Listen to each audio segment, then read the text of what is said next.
अस्सलाम वालेकुम। नमस्ते, सत श्री अकाल। उम्मीद करता हूँ फिट होंगे, बेहतरीन होंगे, अपनी लाइफ अच्छे से एंजॉय करोगे। हम तीनों की तरह आज एक और वीडियो और उसका वीडियो का टाइटल है जी US Iran war the real root cause और नीतीश राजपूत की वीडियो है जी। और इनका रिव्यू देखते हैं जी। ईरान यूएस वार में क्या है और फिर ये भी अपना देंगे। और ओरिजिनल वीडियो का लिंक भी डिस्क्रिप्शन में मौजूद होगा। मेरा नाम है राणा मोहम्मद अली, मेरे साथ हैं Mohammad Sameer Khokhar. Let's start. Iran ने इतना डिस्ट्रक्शन कर दिया इजराइल का कि वीडियो डालना बैन करना पड़ा। पैलेस्टीन के साथ हैं, इजराइल के खिलाफ हैं और यूएस की इस पपेट करप्ट रॉयल फैमिली के खिलाफ हैं। बॉम्ब गिरने से ठीक पहले कुछ ट्रक आए, यूरेनियम उठा के गायब हो गए और सैटेलाइट से पता ही नहीं चल पाया। ये $20,000 के सस्ते ड्रोन यूएस के $300 मिलियन के रडार उड़ा रहे हैं। ये सऊदी यूएई के डीसैलिनेशन प्लांट पे अगर एक भी ईरान का बॉम्ब गिरा तो पूरे देश के पीने का पानी का क्या होगा। मरने से पहले ही अली खमैनी ने 31 प्रोविंस में बांट के ईरान के 31 अलग कमांडर बना दिए। पूरा का पूरा मुस्लिम उम्मा पीछे खड़ा है।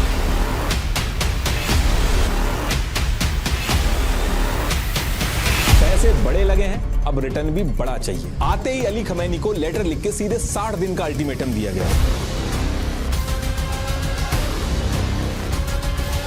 गल्फ का 90% फूड इस रास्ते से इंपोर्ट हो रहा है। इसको रोक दिया तो बिना मिसाइल बिना बॉम्ब के ईरान दिक्कत खड़ी कर देगा। सब इस सबमरीन इंटरनेट केबल से चल रहा है। ईरान इसका स्विच पकड़ के बैठ गया कि अब मैं जो चाहूंगा वो करूंगा। यूएस से हाथ मिला के मुस्लिमों पे बॉम्ब गिराया है, इसलिए नहीं छोड़ेंगे।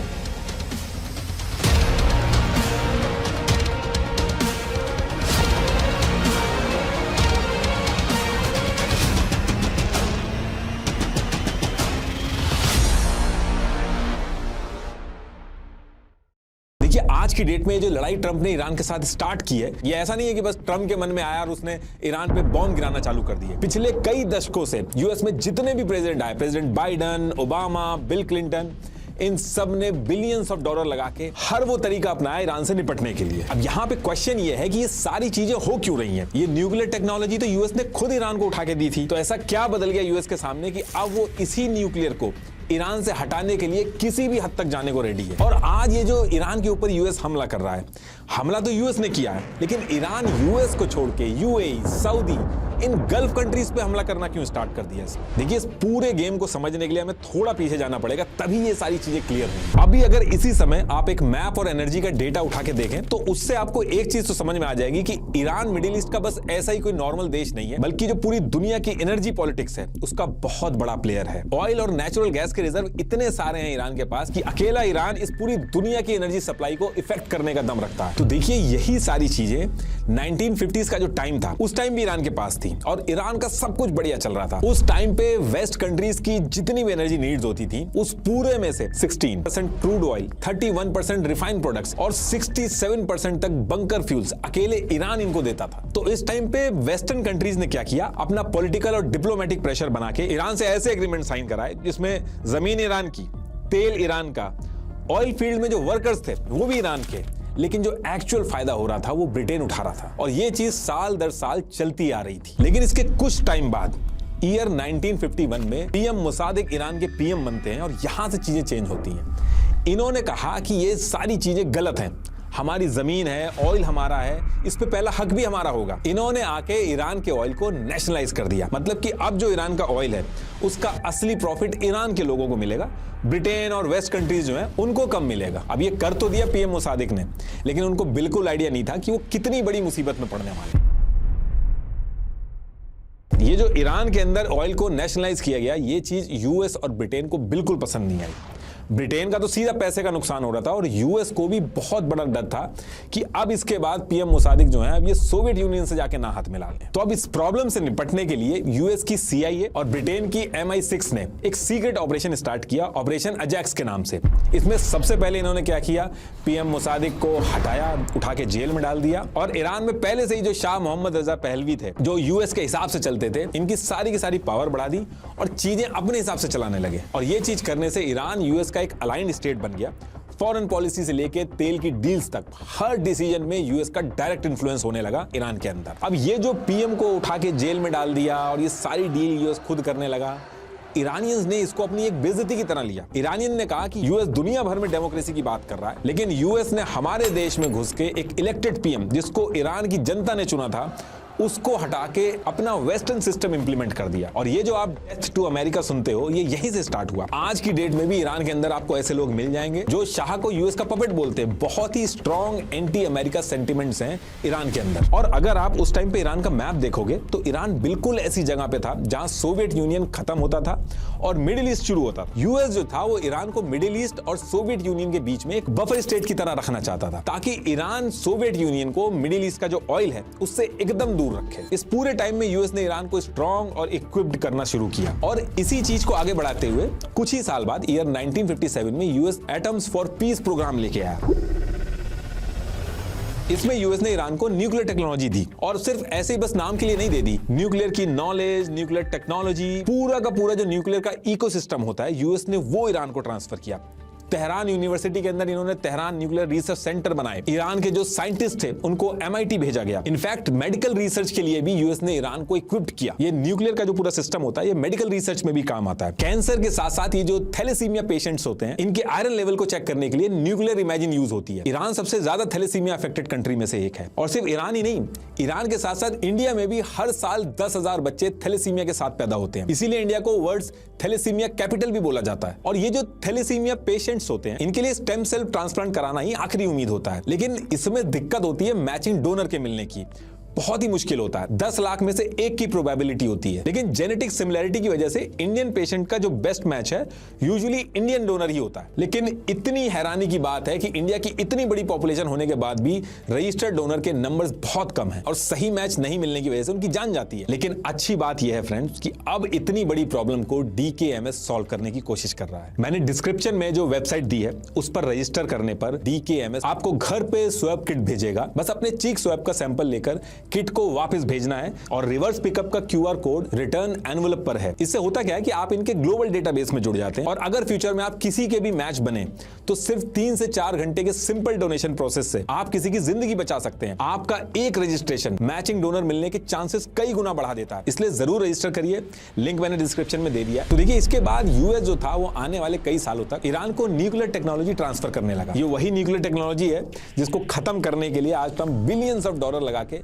बॉम्ब गिरा रहे हैं ईरान पे। अभी आएगा आगे, मैं उसको भी बताऊंगा। देखिए, अब ये सारी चीजें यूएस और ईरान के बीच में चल रही थी तो यूएस के अंदर एक ऐसा इंसिडेंट होता है जिसकी वजह से यूएस के लिए पूरा जो मिडिल ईस्ट है वो बहुत ही इंपॉर्टेंट बन जाता है। और कैसे बनता है वो भी बताता हूं। देखिए, अगर आपको याद होगा जो मेरी यूएस डॉलर वाली वीडियो थी उसमें मैंने बताया था कि ईयर 1971 से पहले यूएस डॉलर जो था वो गोल्ड से बैक था। मतलब कि यूएस ने प्रॉमिस किया था कि वो $35 के बदले 1 आउंस गोल्ड देगा। ये सारा कुछ हमने ऑलरेडी डिटेल में यूएस डॉलर वाली वीडियो में डिस्कस किया और इन्हीं सारी रीजंस की वजह से यूएस डॉलर का फ्लो पूरी दुनिया में बढ़ा, वो ग्लोबल रिजर्व करेंसी भी बना। लेकिन ईयर 1971 के स्टार्टिंग में कंट्रीज को डाउट हुआ कि यूएस के पास उतना गोल्ड नहीं है जितने डॉलर दुनिया में घूम रहे हैं। तो फ्रांस जैसी कंट्रीज ने डॉलर के बदले गोल्ड मांगना चालू किया और जब प्रेशर बहुत ज्यादा पड़ा तो 15 अगस्त 1971 को यूएस प्रेसिडेंट निक्सन ने अनाउंस कर दिया कि अब अमेरिकन डॉलर के बदले गोल्ड नहीं मिलेगा। इसी को निक्सन शॉक भी बोला जाता है।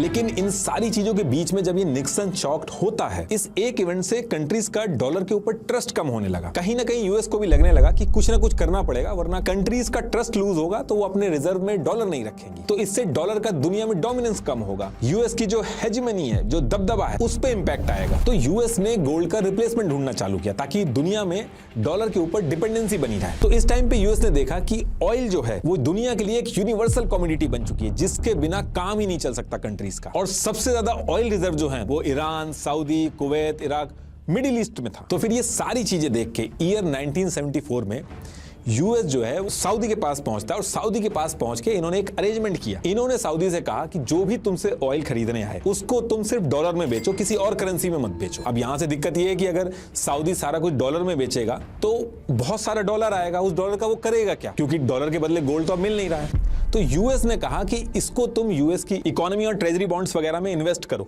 और हम तुमको सिक्योरिटी गारंटीज और प्रोटेक्शन वगैरह देंगे। अब सऊदी की जो रॉयल फैमिली है, इनकी कंट्रीज के अंदर रिलीजियस ऑपोजिशन, मिलिट्री कूप्स, इन सब का बहुत ज्यादा खतरा था और यूएस का सपोर्ट अगर इनके साथ आ जाता मतलब कि कोई भी इनको हाथ नहीं लगा सकता। यूएस अगर कह रहा है कि वो सिक्योरिटी गारंटी देगा तो इसका मतलब यूएस इनके पीछे खड़ा है, कोई इनको टच नहीं कर पाएगा। और सऊदी के लिए कोई बड़ी चीज नहीं थी कि ऑयल को सिर्फ डॉलर में ही लेना है, क्योंकि डॉलर तो ऑलरेडी ग्लोबल करेंसी चली रही थी, लोग डॉलर में ही खरीद रहे थे। तो सऊदी इस चीज के लिए मान गया और एक साल के अंदर ही ईयर 1975 तक सऊदी ने, उस समय ओपेक कंट्रीज के अंदर सऊदी की बहुत चलती थी, तो सऊदी ने बाकी ओपेक कंट्रीज को भी इस चीज के लिए मना लिया और ऑयल जो है वो डॉलर में बिकने लगा। इससे जो ऑयल के प्राइस होते हैं वो भी इनके हिसाब से सेट होने लगे। ये चीज करके यूएस ने पूरी दुनिया के अंदर डॉलर की एक परमानेंट डिमांड बना दी। इससे हुआ ये कि ऑयल की डिमांड का मतलब डॉलर की डिमांड, और डॉलर की डिमांड होना मतलब डॉलर की डोमिनेंस बनी रहना, यूएस का दबदबा बना रहना। और ये जो ऑयल बेच के डॉलर आते हैं, इन्हीं को पेट्रो डॉलर बोला गया है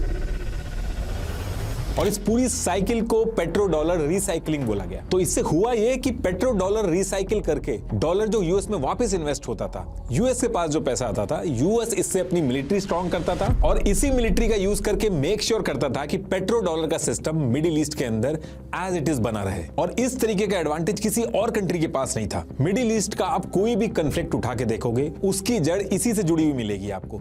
जिसने भी ऑयल को डॉलर के अलावा किसी और करेंसी में बेचने की कोशिश की, वो यूएस का दुश्मन बना। गद्दाफी, सद्दाम, इवन अभी वेनेजुएला में भी यही सिचुएशन थी। सद्दाम डॉलर से यूरो की सेटलमेंट करने की कोशिश करी। ऐसे गद्दाफी ने gold bag African currency propose की। ये जो सारी चीजें मैं आपको बता रहा हूं, अभी जब हम आगे करंट कन्फ्लिक्ट पे आएंगे तो ये सारी चीजें सेंस बनाएंगे। आप थोड़ा सा वेट करिएगा। अब देखिए, इसके बाद ये जो सिस्टम यूएस ने बनाया था मिडिल ईस्ट के अंदर, ये सब कुछ एकदम बढ़िया चल रहा था। कोई भी major oil producing country US के अगेंस्ट में नहीं थी मिडिल ईस्ट के अंदर। लेकिन इसके बाद ईयर आता है 1979 और यूएस को इस ईयर में एक बहुत बड़ा झटका लगता है मिडिल ईस्ट के अंदर। ईरान, जो कि मिडिल ईस्ट में यूएस का सबसे ट्रस्टेड ऑयल प्रोड्यूसिंग एलाय था, वहां पे आयतुल्लाह खुमैनी ईरान की जनता को अपने साथ लेके एक रेवोल्यूशन करते हैं। Tonight, Iran stands at a historic turning point as mass protests shake the foundations of the Shah's rule, and exiled leader Ruhollah Khomeini emerges at the center of a rapidly unfolding revolution. और शाह और US को Iran से बाहर करके Islamic Republic बना देते हैं। ये सारी चीजें कैसे हुई हमने ईरान वाली वीडियो में ऑलरेडी डिस्कस किया, तो मैं डिटेल में नहीं बताऊंगा। लेकिन जब ये चीज हुई तो ईरान के अंदर लोगों में इतना गुस्सा था शाह और यूएस के खिलाफ कि लोगों ने यूएस एम्बेसी में हमला करके सारे अमेरिकन डिप्लोमेट्स जो थे उनको पकड़ लिया था। इस एक इंसिडेंट की वजह से यूएस का जो इतने सालों का गेम था ईरान के अंदर, एक झटके में खत्म हो गया। यूएस ने ये जो ईरान के अंदर जितने भी न्यूक्लियर प्रोजेक्ट वगैरह चलाए थे, ये सारी चीजें आयतुल्लाह खुमैनी ने बंद कर दी थी। और इसके बाद आयतुल्लाह खुमैनी ने ये भी कहा, ये रेवोल्यूशन सिर्फ ईरान तक लिमिटेड नहीं रहेगा, ये हम मिडिल ईस्ट की बाकी कंट्रीज में भी करेंगे। इन्होंने कहा कि ये जो सऊदी वगैरह हैं, ये जो मिडिल ईस्ट में रूलर्स हैं, ये करप्ट पपेट्स रूलर्स हैं, ये तुम्हारे नहीं है, इस्लाम का रूल मिडिल ईस्ट में लाना होगा। अब ये सारी चीजें होने के बाद यूएस का बस एक ही एम था कि कैसे भी ईरान के अंदर आयतुल्लाह खुमैनी की रिजीम को हटाओ। लेकिन ये चीज इतनी आसान नहीं है। ईरान साइज में इतना बड़ा है कि उस पर ऐसे हमला करके रिजीम हटाना पॉसिबल नहीं था, और कोई प्रोटेस्ट वगैरह करके रिजीम हटाना वो भी पॉसिबल नहीं था, क्योंकि ईरान की जो जनता थी वो यूएस के एकदम अगेंस्ट थी। तो अब यहां से इसके एक साल बाद ईयर 1980 में यूएस ट्राई करता है कि ये जो ईरान इराक वॉर है, इसके अंदर कैसे भी करके इराक को हेल्प करो और खुमैनी को हटाओ। यूएस इंटेलिजेंस को बहुत अच्छे से पता था कि इराक ईरान पे केमिकल वेपन्स का हमला कर रहा है, लेकिन उसके बाद भी यूएस ने इराक को battle planning assistance the, billions of dollar लगाए, लेकिन इससे ज्यादा कुछ हुआ नहीं। ये वॉर चली, एक स्टेलमेट जैसी पोजीशन हो गई, कोई हारा जीता नहीं। और जब ये वॉर खत्म हुई इराक ईरान वाली, तो ईरान की थिंकिंग में इसका बहुत ही उल्टा इंपैक्ट हुआ। जो यूएस के साथ बातचीत का स्कोप था वो भी खत्म हुआ। इस ईरान इराक वॉर में ईरान के ऊपर जो केमिकल वेपन हुए आम जनता के ऊपर, आप अगर सर्च करोगे सरदश्त केमिकल अटैक, तो आज भी पिक्चर मिलेंगी उसकी। तो जब लड़ाई चल रही थी तो इसको लेके ईरान मल्टीपल टाइम्स यूएन गया, दुनिया भर के देशों के पास गया कि हमने केमिकल वेपन यूज नहीं किया, लेकिन हमारी आम जनता के ऊपर केमिकल वेपन मारे जा रहे हैं। लेकिन इसको लेके यूएन वगैरह कहीं भी सुनवाई नहीं हुई। इन सारी चीजों को देख के ईरान एक चीज समझ गया था कि ये जो अमेरिका की दुश्मनी है ये टेम्परेरी नहीं है, यूएस चुप नहीं रहेगा, आगे भी आएगा, और जो भी करना होगा इनको खुद अकेले करना होगा, कोई मदद के लिए नहीं आने वाला। और इसी टाइम पे ईरान के अंदर एक तबका था जो इस चीज के फेवर में था कि यूएस से अगर बचना है तो न्यूक्लियर जैसा एक लॉन्ग टर्म स्ट्रेटेजिक टूल होना चाहिए। लेकिन आयतुल्ला खुमैनी जो थे ये न्यूक्लियर वेपन के खिलाफ थे। इनका मानना था कि मास डिस्ट्रक्शन वाले जो हथियार होते हैं ये इस्लाम के असूलों के खिलाफ हैं। तो जब तक आयतुल्ला खुमैनी रहे न्यूक्लियर वेपन के बारे में इतनी ज्यादा खुल के बात नहीं हुई। लेकिन होता क्या है कि ईयर 1989 में आयतुल्ला खुमैनी की डेथ हो जाती है और उसके बाद अली खमैनी ये पावर में आते हैं। और इस टाइम पे ईरान की सिचुएशन ये हो चुकी थी कि एक तरफ यूएस बैक्ड अरब जो थे वो खिलाफ में थे, इजराइल खिलाफ में था, यूएस रिजीम चेंज कराने में लगा हुआ था। तो ईरान ने यहाँ पे दो तीन चीजें की। ईरान ने यूएस से डायरेक्ट लड़ने की बजाय मिडिल ईस्ट के अंदर जो भी छोटे छोटे ग्रुप्स थे जो इजराइल और अरब रॉयल फैमिली जैसे सऊदी, बहरीन, यूएई इनके खिलाफ थे, जैसे पैलेस्तीन में हमास, लेबनान में हिजबुल्ला, जैसे यमन में हुतीज, ऐसे कई सारे ग्रुप जो थे उनको पैसे और हथियार से सपोर्ट करना चालू किया।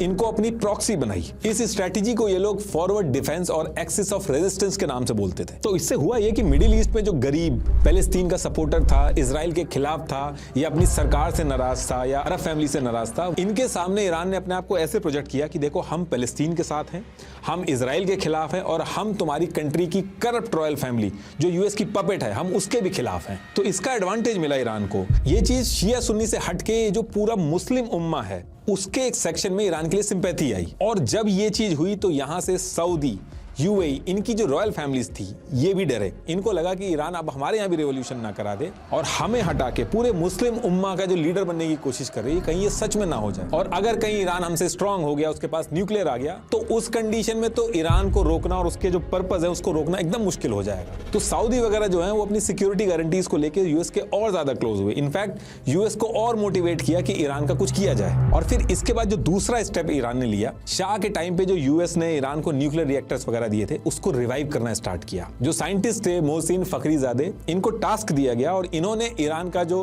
नतांज और आर्क लोकेशन है यहाँ पे यूरेनियम एनरिचमेंट का प्रोग्राम स्टार्ट किया। लेकिन ईयर 2002 तक MEK जो कि ईरान के अंदर एक ऑपोजिशन है उसने एक प्रेस कॉन्फ्रेंस करके ये दोनों न्यूक्लियर साइट जो थी इनको पब्लिक कर दिया। देखिए जो पूरा अभी जो लड़ाई चल रही है, जो पूरा कॉन्फ्लिक्ट है, इसमें एक चीज समझना बहुत जरूरी है कि ये जो जमीन के अंदर से रॉ यूरेनियम निकलता है उसके मिक्सचर में 99% से ज्यादा हिस्सा U-238 आइसोटोप का होता है और 1% से भी कम हिस्सा U-235 आइसोटोप का होता है। न्यूक्लियर यूज करने के लिए ये जो U-235 है यही काम का होता है। ये जो रॉ यूरेनियम में से U-235 का परसेंटेज को बढ़ाया जाता है उसको ही एनरिचमेंट कहते हैं। अगर ये एनरिचमेंट यानी कि U-235 का जो परसेंटेज है ये 3 से 5% तक हो जाता है तो ये इलेक्ट्रिसिटी वगैरह में यूज हो सकता है। लेकिन यही एनरिचमेंट अगर 90% तक पहुंच जाता है तो तब जाके ये न्यूक्लियर वेपन में यूज हो पाता है। तो जब इस टाइम पे न्यूक्लियर प्रोग्राम के बारे में दुनिया को पता चला तो ईरान ने कहा कि हम वेपन नहीं बना रहे, हम तो इलेक्ट्रिसिटी वगैरह के लिए बस 1-2% तक का एनरिचमेंट कर रहे हैं। लेकिन ये सारी चीजें देख के तुरंत international atomic energy agency IAEA इनकी टीम साइट पे पहुंचती है, उनको हाईली एनरिच्ड यूरेनियम बनाने के पार्टिकल्स वगैरह मिलते हैं। तो इस चीज से बहुत ज्यादा ईरान के ऊपर इंटरनेशनल प्रेशर आता है तो ईरान अपना न्यूक्लियर प्रोग्राम इसी टाइम पे रोक देता है।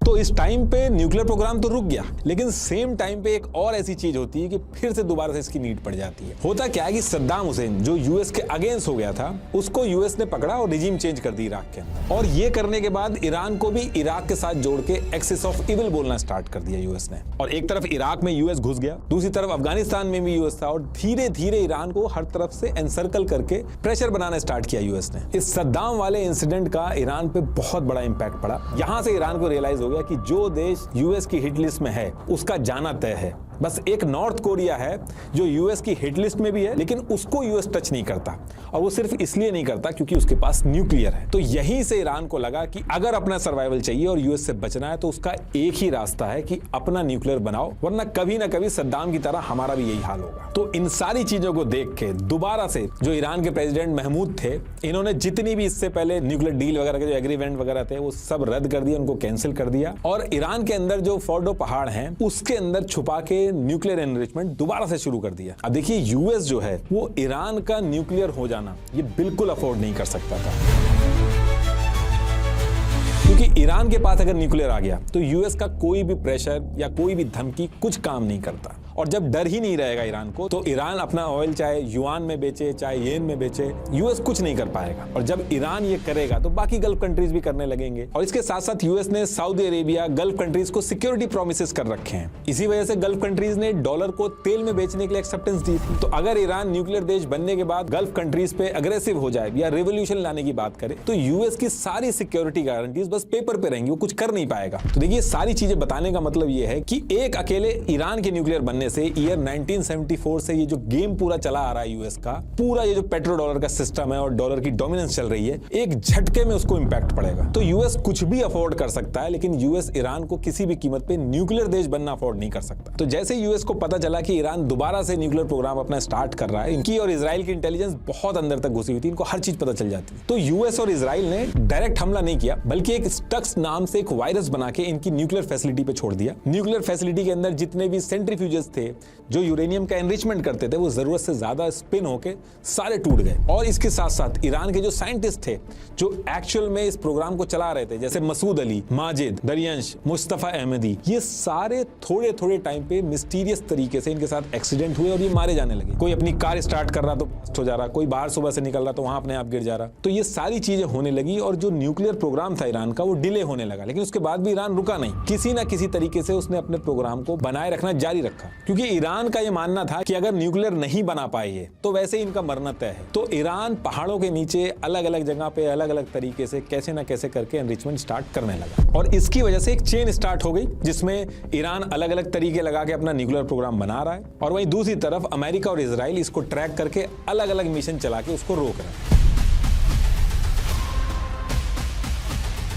काफी सालों तक ये चीज चलती रही, लेकिन इसके बाद ईयर 2009 आता है और यहाँ पे ओबामा की एंट्री होती है। ओबामा प्रेसिडेंट बन के आते हैं। तो इस टाइम पे ईरान और यूएस के बीच में ये जो न्यूक्लियर को रोकने का खेल चल रहा था, इसको इन्होंने थोड़ा अलग तरीके से रोकने की कोशिश की। इन्होंने कहा कि हमला करने की बजाय अगर हम ईरान को टेबल पे लाके एक न्यूक्लियर एग्रीमेंट साइन कर लें, तो उससे न्यूक्लियर प्रोग्राम भी रुक जाएगा और ये लड़ाई जैसी सिचुएशन भी नहीं होगी। लेकिन ईरान इस तरीके के न्यूक्लियर प्रोग्राम में कोई एग्रीमेंट हो जाए, इसके लिए ओके नहीं था वो। ऐसा इसलिए था क्योंकि यूएस ने गद्दाफी के साथ भी एग्रीमेंट किए थे। गद्दाफी ने भी अपना पूरा का पूरा न्यूक्लियर प्रोग्राम बंद करके यूएस को दे दिया था, लेकिन उसके बाद भी गद्दाफी को मारा गया। तो ईरान का मानना था कि यूएस ये जो एग्रीमेंट वगैरह लेके आ रहा है, ये बस टाइम बाय करने का तरीका है, ईरान को वीक करने का तरीका है, और जब ये लोग इस चीज के लिए एग्री होंगे, इसको हटा देंगे, तो उसके बाद इनका खात्मा होगा। तो ईरान जब मान नहीं रहा था, तो ओबामा ने बैक टू बैक ईरान पे हैवी सैंक्शन लगाए, स्विफ्ट पेमेंट से निकाल दिया, सारे बैंक्स पे सैंक्शन लगा दिए, जो कंट्री ईरान से ऑयल खरीदने की कोशिश करती थी उस पे सैंक्शन लगा दिए। ईरान इतना सारा ऑयल होने के बाद भी ऑयल नहीं बेच पा रहा था, इकोनॉमी डूब रही थी, पेमेंट सिस्टम बंद होना बहुत बड़ी दिक्कत क्रिएट कर रहा था। लग्जरी आइटम तो छोड़ो, जो बेसिक मेडिसिन थी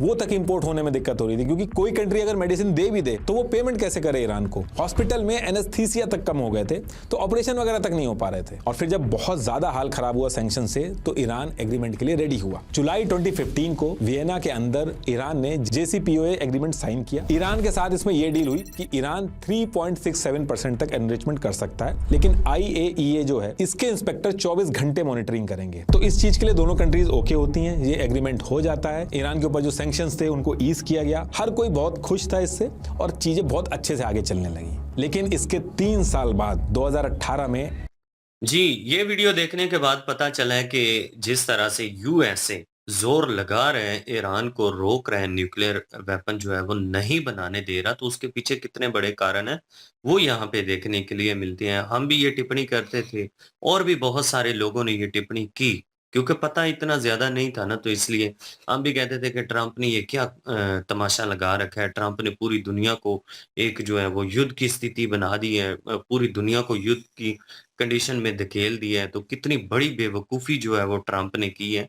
वो सारी चीजें क्यों कर रहा है वो सामने आ रही है कि अगर वो नहीं करेगा, यूएसए अगर वो नहीं करता, तो उसका कितना बड़ा नुकसान जो है आने वाले टाइम में यूएसए को भोगना पड़ सकता है। यूएसए ने जिस तरह से अपना एक टैका बनाया, एक ठाठ बनाई है अपनी, और डॉलर को लेकर जिस तरह से यूएसए ने मिडिल ईस्ट के जितने भी कंट्री हैं, जितने भी अरब कंट्रीज हैं, उनको अपनी बात मनवा ली, और डॉलर में ऑयल जो है वो बेचने का एक जो कह लें कि हिकमती अमली है वो उनसे मनवा ली। तो इन सब चीजों को अगर देखा जाए, तो अगर ईरान जो है वो न्यूक्लियर वेपन बनाने में कामयाब हो जाता है, तो ये सारी जो स्ट्रैटेजी यूएसए ने बनाई हुई है, ये सारी फ्लॉप हो जाएगी। क्योंकि रॉयल्स फैमिली, अभी हमें पता चला है कि ईरान जो है, वो अरब कंट्रीज़ जो हैं, इनके ऊपर क्यों हमला कर रहा है। अब पहले तो हम ये समझते थे कि वहाँ पे जो है ना यूएसए के अड्डे हैं, इस वजह से ईरान जो है वो उनके ऊपर हमले कर रहा है।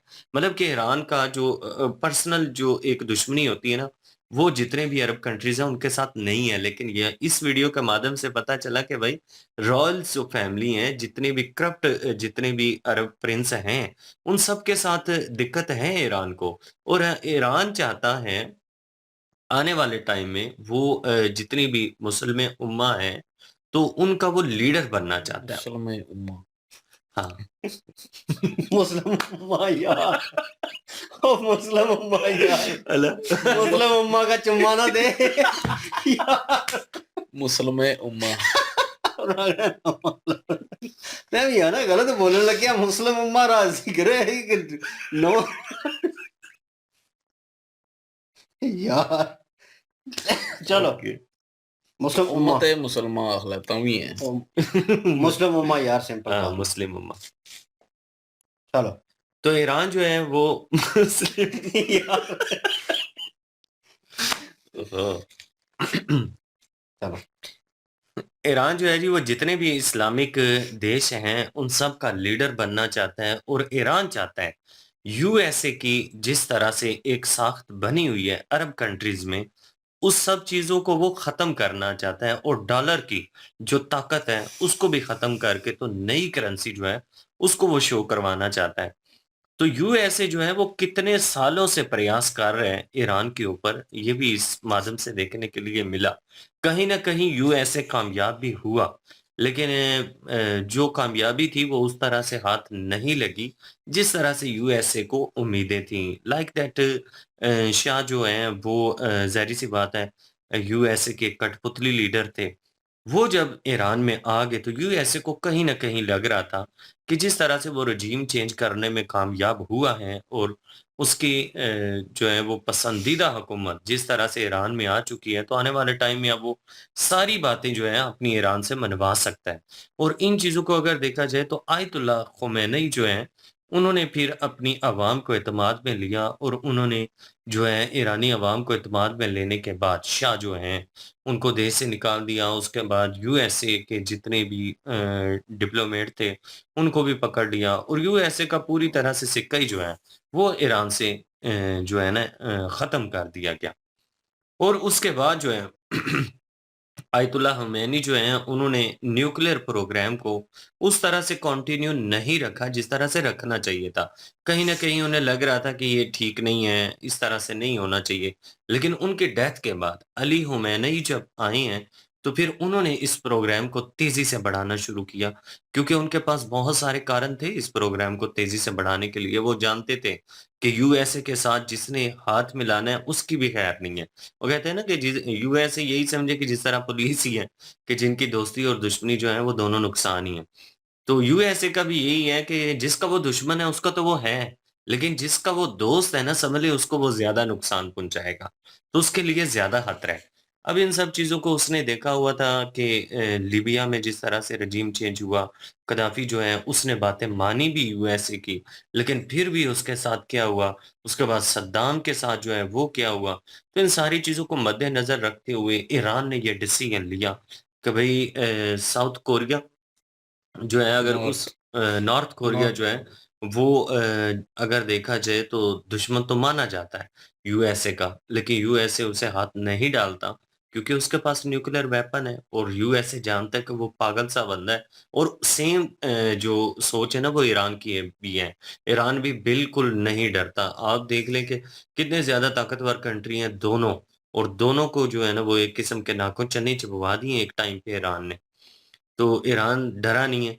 तो अगर ईरान के पास न्यूक्लियर वेपन होता, तो अभी भई ये दुनिया किस साइड पे जानी थी, ये किसी का वहमो-गुमान भी नहीं है।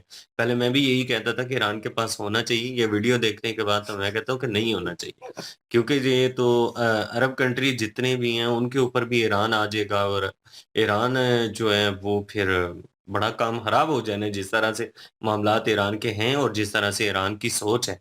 तो पूरी दुनिया को झटका लगेगा, यूएस और इजराइल को तो लगेगा ही लगेगा। हमारी अरब कंट्रीज जितनी हैं उनके लिए बड़ा खतरा है, पाकिस्तान के लिए बड़ा खतरा है, क्योंकि पाकिस्तान में अहले सुन्नत जो है वो ज्यादा है और वो जो है वो अहले तशी हैं।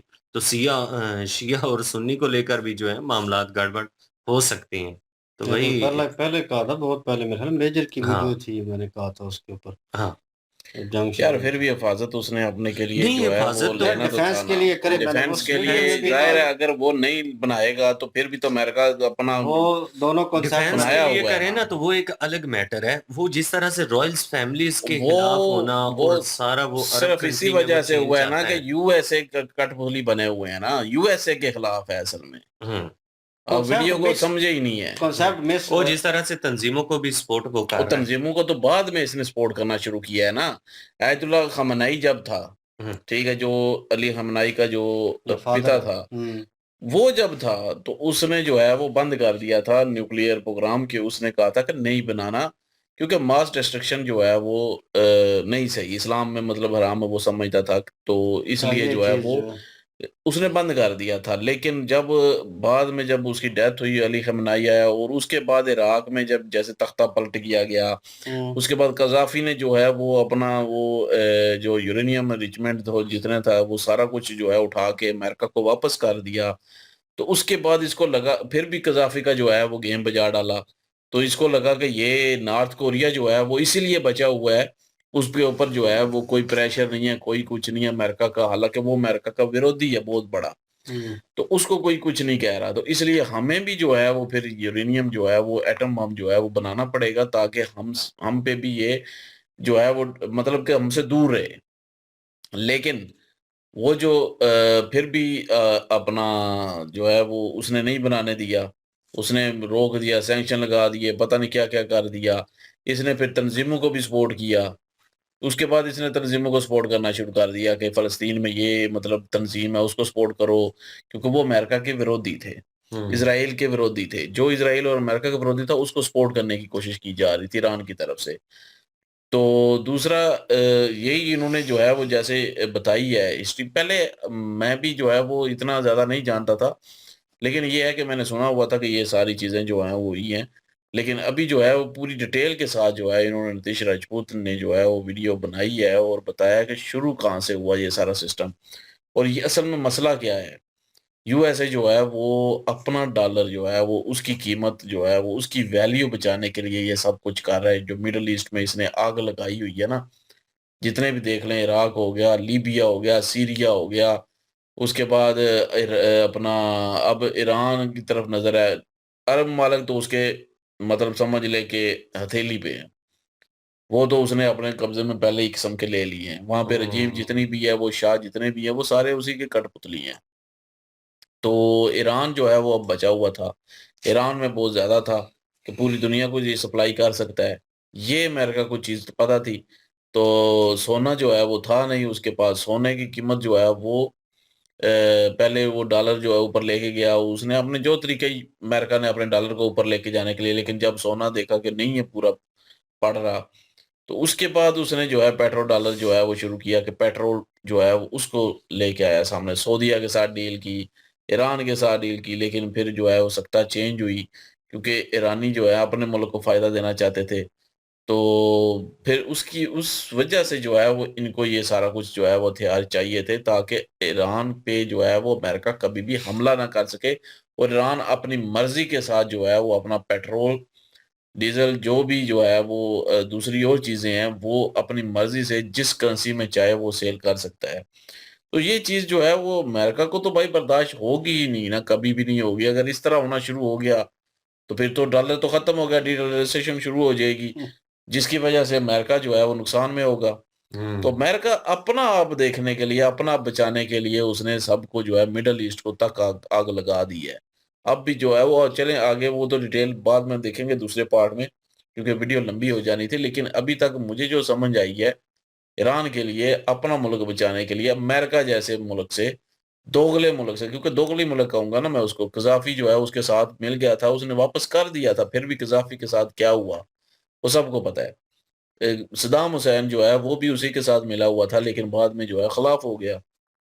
फिर उसके साथ क्या हुआ सबको पता है। तो अमेरिका डरता नहीं है, जो उसके खिलाफ जाएगा उसको खत्म कर देगा, उस मुल्क को बर्बाद कर देगा। जो उसके साथ रहेगा तो उसको भी बर्बाद कर देगा। तो इसलिए जो है वो अगर बचना है तो न्यूक्लियर पावर जो है वो बना के रखें अपनी। नॉर्थ कोरिया की उन्होंने मिसाल इसीलिए ली है। और बाकी ये नीतीश राजपूत ने जो है वो डिटेल निकाली है, और डिटेल जो है वो हमें पता चली है। लेकिन जाहिर है ईरान अपना मुल्क का फ़ायदा देख रहा है भाई, कि मेरे मुल्क को किस तरह फ़ायदा है। लेकिन यूएसए अपने मुल्क का फ़ायदा देख रहा है कि मेरे डॉलर को क्या नुकसान होगा, किससे नुकसान होगा, क्यों नुकसान होगा, मुझे क्या चाहिए, उसको ऑयल चाहिए भाई। उसने अपना डॉलर बचाना है। ईरान ने अगर डॉलर के बजाय किसी और करेंसी में बेचना शुरू कर दिया तो डॉलर की तो मौत हो जानी है फिर। तो सब ने जो है बेचना शुरू कर देना है। इसलिए तो वो अरब ममालिक में बैठा हुआ है, तो इसलिए वो अरब पे इसलिए हमला कर रहे हैं क्योंकि वो अरब ममालिक में बैठा हुआ है। तो ईरान को पता है कि अरब ममालिक में जहाँ पे उनके अड्डे हैं वहाँ पे ज़ाहिर है हमले करेंगे, तो वहाँ से वो भागेंगे, तो उसके बाद ये आज़ाद होंगे, तो फिर ये अपने हिसाब से जो है वो बेच सकेंगे। लेकिन अरब ममालिक जो है वो इतने फंसे हुए हैं यूएसए के साथ कि वो नहीं जो है वो निकल सकते।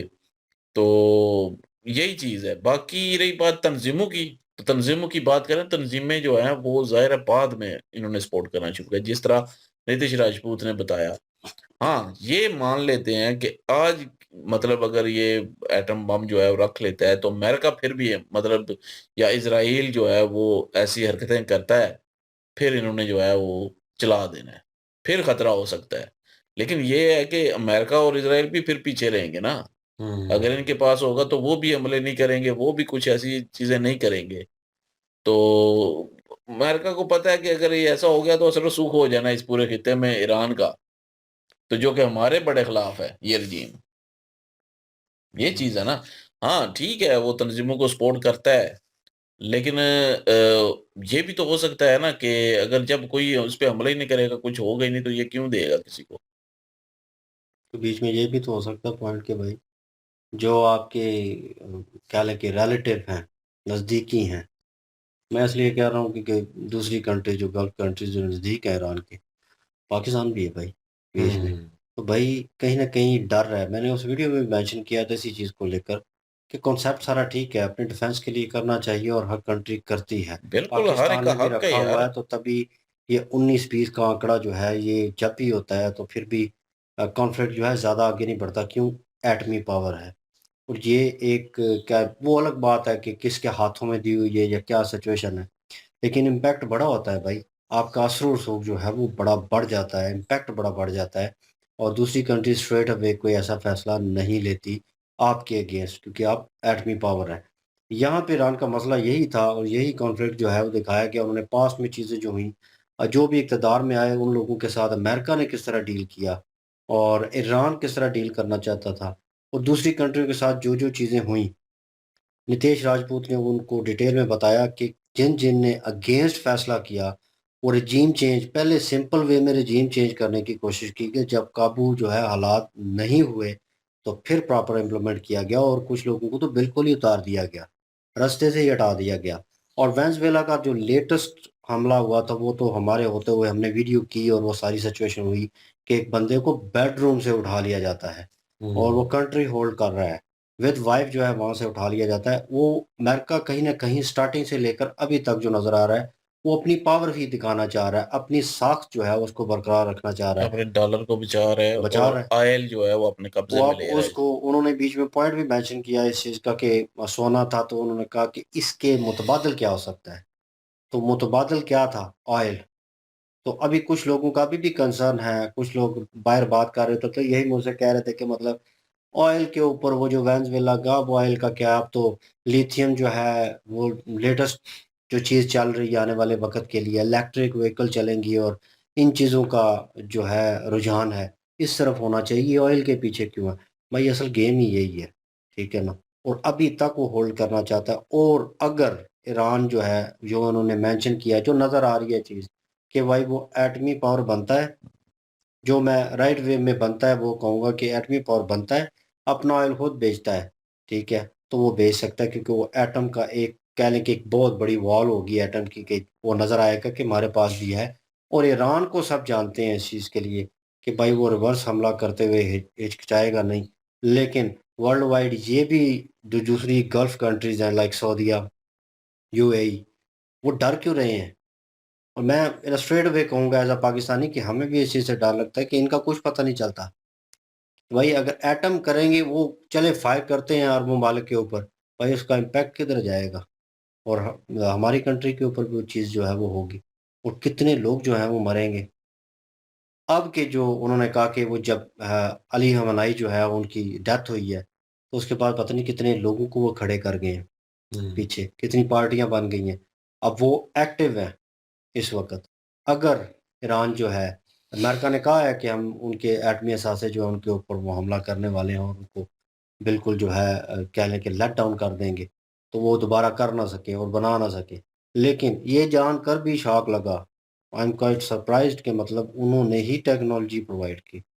उन्होंने ही उनके लोगों को अपने जो है कह लें कि नज़रियात और वो टेक्नोलॉजी ये और हर वही चीज़ जो हिसाब है। है ना, जैसे अफ़गानिस्तान में तालिबान क्रिएट किए, सोवियत यूनियन के खिलाफ, हाँ, टीटीपी, उसके हुँ। अलावा वो और गले कितनी पड़ अल-कायदा, दाइश, ये सारी उसी की पैदाइश है ना, गले पड़ गए फिर, अमेरिका की जो। बिल्कुल है। तो यहाँ पे अब ये तबाही सारी, ये सारी अमेरिका ही फ़साद डाला हुआ है। सोवियत यूनियन के खिलाफ होके, अभी भी वो उस वक़्त भी इसने इसलिए प्रोवाइड की क्योंकि एक तरफ मिडल ईस्ट था, एक तरफ सोवियत यूनियन था, बीच में ईरान था। तो हुँ, ईरान को जो है वो अगर न्यूक्लियर फैसिलिटी दी जाएँगी तो सोवियत यूनियन आगे नहीं बढ़ेगा। तो पेट्रोल जो है वो मिडल ईस्ट का जो है वो यूएसए के पास रहेगा उसका इख्तियार। हाँ, अपने ये हाथ में रख गए। अपना ही फ़ायदा देख के इसने दिया था, ये कोई ईरानियों का फ़ायदा देख के तो इसने दिया नहीं था। चले वो ठीक है अपनी जगह पे बात, वो हिस्ट्री ठीक है। गलती होती है भाई कि अपने मफ़ाद के लिए, अपनी उस चीज़ के लिए, बेनिफिट के लिए बंदा करता है उस वक़्त।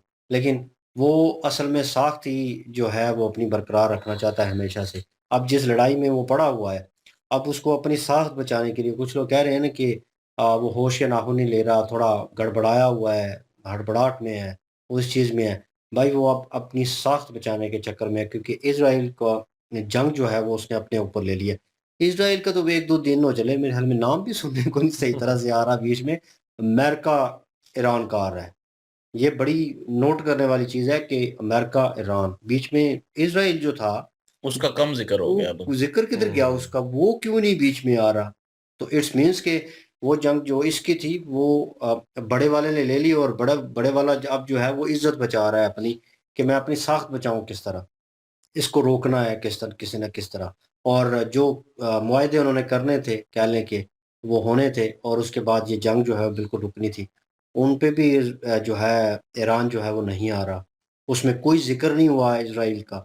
तो बहरहाल इन्होंने हिस्ट्री प्रॉपर वे में बताई है कि किस तरह लोग इक़्तिदार में आए और किस तरह अमेरिका ने अपनी उस सुपर पावर का होल्ड जो है वो रखने की कोशिश की, गोल्ड के थ्रू नहीं तो भाई ऑयल के थ्रू। और नाउ ऑन भाई वो वेनेज़ुएला के ऊपर जो लेटेस्ट अटैक हुआ, उसके बाद अब ईरान के ऊपर। और ईरान को अगर दोनों में से एक चीज़ जो है वो करनी पड़े, तो ईरान को भी भाई डिसाइड करना पड़ेगा। उन्होंने जिस तरह कहा कि अब आगे बढ़ना, अब ईरान अगर बिल्कुल भाई ख़त्म होना चाहता है, तो वो अमेरिका करेगा नहीं, लेकिन ये है कि अगर ख़त्म होना चाहता है तो भाई उनको भी स्टेप लेना पड़ेगा, अमेरिका करेगा हमला, उसने करना है। और ये बात कन्फर्म है भाई उसने अपनी इज़्ज़त बचाने के लिए, क्योंकि वो जो कुछ पास्ट में किया है ना आपने, जो भी होल्ड किया है, जिन लोगों को उठाया है या जिन कंट्रियों के ऊपर होल्ड किया आपने, लाइक वेनेज़ुएला, ठीक है? मैं उसका ज़िक्र इसलिए कर रहा हूँ क्योंकि लेटेस्ट है। तो भाई फिर आपको इस कंट्री के ऊपर भी होल्ड करना पड़ेगा। और अरब ममालिक को बीच में उन्होंने कहा कि वो यूज़ कर रहे हैं, उनके प्रिंस जो होल्ड कर रहे हैं अभी नाउ ऑन, उनको उन्होंने पूरी साख दी हुई है और उनकी कठपुतलियाँ हैं अमेरिका की। तो भाई हैं लेकिन फिर भी वो सर्वाइव कर रही हैं इन अ गुड वे, ठीक है ना? उन्होंने कोई ऐसी, लेकिन इन्होंने अड्डों के ऊपर हमला करना था वो कर लिया। लेकिन नाउ ऑन जो अब ईरान ने कहा कि हम उनके ब्रिज के ऊपर और ये चीज़ें करेंगे, तो भाई ये चीज़ जो है कॉन्फ्लिक्ट को बढ़ा देगी। और भाई फिर जो ये गल्फ़ कंट्रीज़ हैं वो उनके अगेंस्ट प्रॉपर वे में खड़ी हो जाएँगी। उनमें से एक हो भी चुकी है यूएई। हुँ। तो भाई ये चीज़ अभी स्टार्टअप हुई है। तो ये आगे-आगे देखें होता है क्या? सिचुएशन जो है इस खित्ते में भाई बहुत कॉम्प्लिकेटेड हो चुकी है। सुनने में ये भी आ रहा है कि इंडिया पाकिस्तान जो है वो भी इस सिलसिले में जो है वार्तालाप चल रही है, बयानात चल रहे हैं। तो होप्स हो कि हालात जो है वो बेहतर हो। इनकी वीडियो अच्छी थी, ये फर्स्ट पार्ट था, सेकंड भी करेंगे और उसमें जो है जो बाकी की डिटेल होगी जो करंट सिचुएशन के ऊपर होगी उसके ऊपर भी नितेश जो है वो थोड़ी लाइट आउट करेंगे। आप क्या ओपिनियन रखते हैं? कमेंट सेक्शन ओपन आपके लिए। इनकी ओरिजिनल वीडियो की लिंक भी डिस्क्रिप्शन में मौजूद होगी, प्लीज़ इनके थ्रू हमें भी सपोर्ट कर दीजिएगा। इंशाल्लाह मिलते हैं नेक्स्ट वीडियो में। अपना ख्याल रखिएगा, दुआ में याद रखिएगा। तब तक के लिए अल्लाह हाफिज।